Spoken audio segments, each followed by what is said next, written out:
Platform 17 for the 1832 South Central service to Brighton, fast to East Croydon, then Red Hill, Gatwick Airport, Three Bridges, Waltham, Haywards Heath, Whipplesfield, Burgess Hill, Essex, Preston Park and Brighton. Customers for London Road, Walscombe, Falmer and Lewis, also Hove and stations to Worthing should change at right.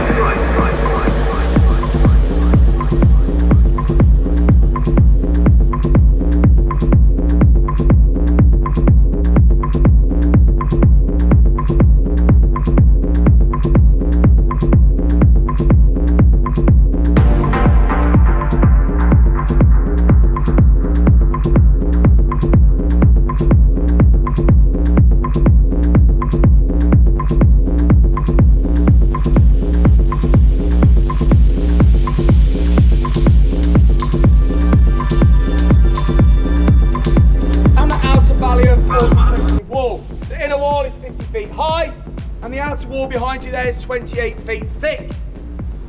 To your left is Mint Street, so called because it was there until the year 1810 that all the coins of the realm were designed and produced. The buildings that house the mint are known as the casemates, or houses within the wall, and they're now used as accommodation for some of my Yeoman Warder colleagues and their families. Behind you to the right, the tall narrow archway, very different from the one we came through. That is known as the Sallyport or Royal Entrance, beyond which is a small drawbridge leading out to the Queen's Stairs and directly down to the River Thames. So rather than travel and use the narrow packed streets of London, royalty and nobility would travel in their impressive barges along the river, tie up alongside those steps and with little difficulty gain access into the Tower of London. Those gates are original and date back more than 700 years. It was at those gates that King Henry VIII lovingly got down on one knee and greeted his second wife, Queen Anne Boleyn. But poor Anne, she was fated to return to the Tower some 3 years later for a very different reason and for a very different gate. To your front is the bell tower, so called because of the small white belfry on top, which contains the oldest and surviving curfew and alarm bell in the City of London.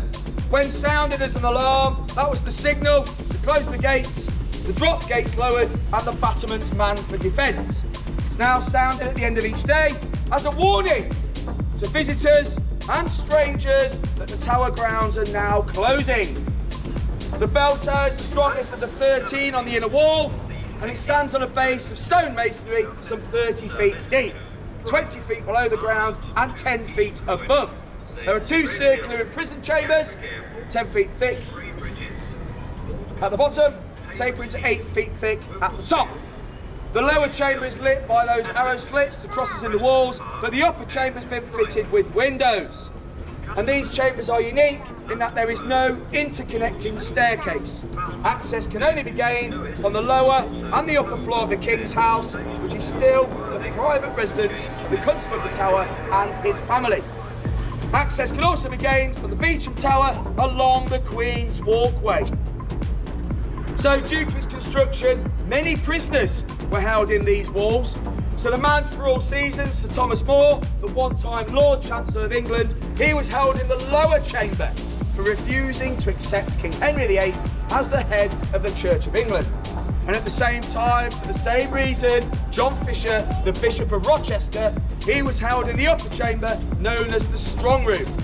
Both men were to suffer terribly, but neither could be persuaded to abandon their beliefs. So in 1535, they were led out to Tower Hill and publicly beheaded. 400 years later, in 1935, both men were canonised as saints of the Roman Catholic faith.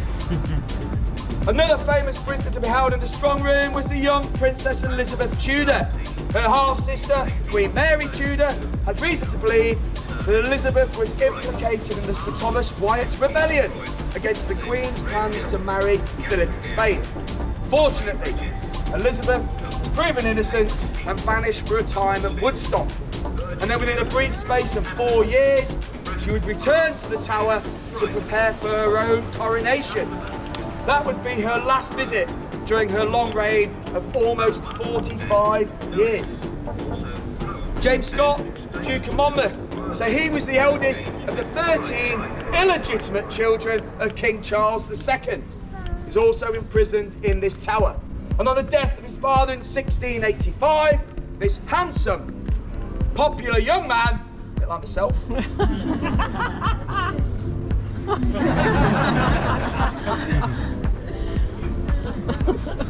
was persuaded to stake his claim on the throne by virtue of his uncle James II being a Roman Catholic. And he landed in the West Country of England near Lyme Regis, and he marched inland, gathering popular Protestant support. This was to be known as the Monmouth Rebellion, but the revolt was crushed at the Battle of Sedgemoor on the 6th of July 1685. But the Duke escaped the battlefield. Yay! And he evaded capture. Yay! For a week before being found hiding in a ditch. No one escapes here, I tell you. He was condemned to death in his absence, so there was no need for a trial. So just 3 days later, he was led out onto Tower Hill and publicly beheaded. This was to be the bloodiest execution to ever take place in English history. Jack Ketch, the renowned executioner. Well, he was a part-time executioner. He was a part-time butcher, but a full-time alcoholic. He used 5 strokes of the axe to sever the head from the body. And even then, he had to pull out his butcher's carving knife to complete the task.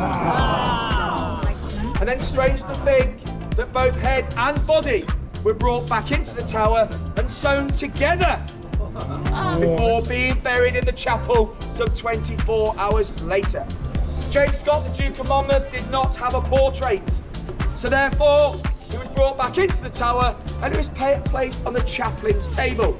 The tower medical officer was called for and he stitched his head back together. Between them, they then placed him in a chair. He couldn't do it himself. Looking slightly delirious, the artist began to paint his portrait. That portrait still hangs in the National Portrait Gallery to this day. He's wearing a black shroud, he's got a ruff around his neck, and his eyes are closed. And he's still buried to this day in the Chapel Royal, and I'll show you his burial place later on in the tour. Right.